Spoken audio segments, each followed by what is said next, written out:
मित्रों, जय श्री कृष्ण, राधे राधे। आशा करता हूँ आप सब लोग स्वस्थ होंगे। आज एक छोटी सी कहानी आपके साथ रूबरू कर रहा हूँ और आशा है आपको ज़रूर अच्छी लगेगी, और अच्छी लगे तो इसको प्लीज़ शेयर भी ज़रूर कर दीजिएगा। आप इन कहानियों को आगे बढ़ाएंगे तो लोगों में थोड़ा सा और जागरूकता फैलेगी। पहले तो सेहत की बात करूँ कि अच्छे से हमें सेहत का ख्याल रखना चाहिए। हमारी क्लास सुबह 6 से 7 योगा क्लास चलती है, बिल्कुल फ्री है। ऑनलाइन ऑफलाइन दोनों तरीके से आप ज्वाइन कर सकते हैं। संपर्क करिएगा। पुलिस लाइन पार्क विकासपुरी में आपकी ऑफलाइन चलती है, ऑनलाइन मेरे योगा ग्रुप पे चलती है, तो आप इसके लिए संपर्क कर सकते हैं और थोड़ा सा कहानी का आनंद लेते हैं। एक बार एक यात्रा में एक राजा अपने कुत्ते को साथ लेके गया और नाव में बैठ के जाना था।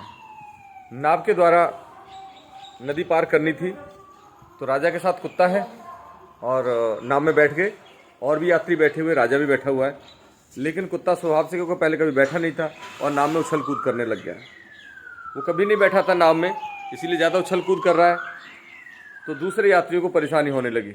कुत्ता बार बार इधर दौड़ रहा है, उधर दौड़ रहा है। राजा को भी बुरा लग रहा था, अब लेकिन करे क्या, वो कंट्रोल में नहीं आ रहा। उसमें एक संत भी बैठे हुए थे और वो उस राजा की परेशानी महसूस कर रहे थे कि राजा परेशान है। तो तुरंत संत ने राजा से कहा, बोले राजा, अगर मुझे तो मौका दो तो इस कुत्ते को मैं भीगी बिल्ली बना सकता हूँ। ये जितनी उछल कूद कर रहा है ये शांत हो सकता है। उन्होंने कहा, मैं इतनी देर से कंट्रोल करने की कोशिश कर रहा हूँ, मेरी तो ये मान नहीं रहा, आपकी कैसे मानेगा। बोले कि मुझे दे दो थोड़ी देर के लिए इस कुत्ते को, मैं इसको एकदम भीगी बिल्ली बना दूंगा। राजा ने तुरंत कुत्ता उठाया, संत के हवाले कर दिया। संत ने और 2-3 आदमियों को इशारा किया और पकड़ के उसको, कुत्ते को, नाव में से नदी में कूदा दिया, धक्का दे दिया।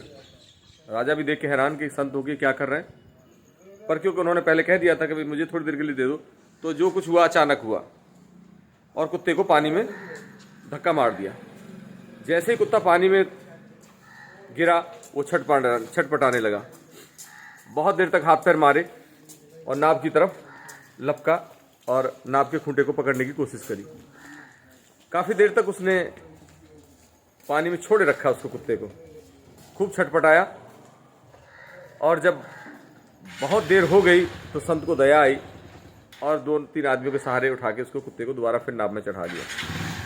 अब कुत्ता कुछ नहीं, जाके शांत चुप जाके कोने में चुप से बैठ गया। अब न कहीं भाग रहा है न दौड़ रहा है। तो राजा भी देख के हैरान, कुत्ते का व्यवहार कैसे चेंज हो गया। उसने संत से कहा, बोले कि भगवान, आपने इस कुत्ते के व्यवहार में ऐसे चेंज ला कैसे दिया एकदम से। उन्होंने कहा, जब तक राजा अपने प्राणों पर संकट ना आए, जब तक किसी कष्ट को खुद न महसूस कर लो, तब तक हमें ऐसा लगता है कि कोई परेशानी है ही नहीं। जब इसने वो परेशानी खुद से महसूस करी, तब उस कुत्ते को समझ में आई कि दूसरे कैसे परेशान होते हैं, और जब अपने प्राणों की संकट की बारी आई तो अब शांत होकर चुपचाप से बैठ गया। उसको पता है कि दोबारा फिर उछल कूद करेगा तो इसको फिर पानी में धक्का मार दिया जाएगा। तो मित्रों, कई बारी कुछ लोगों की प्रकृति ऐसी होती है कि जब तक वो खुद बीमारी, खुद परेशानी, जब तक समस्याएं न झेल ले, तब तो उनको समझ में आता ही नहीं है। तो आप प्लीज़ अपना ख्याल रखिए, और ये कहानियाँ अच्छी लगती हो तो लोगों को आगे शेयर करें। राधे राधे, राधे राधे, राधे राधे।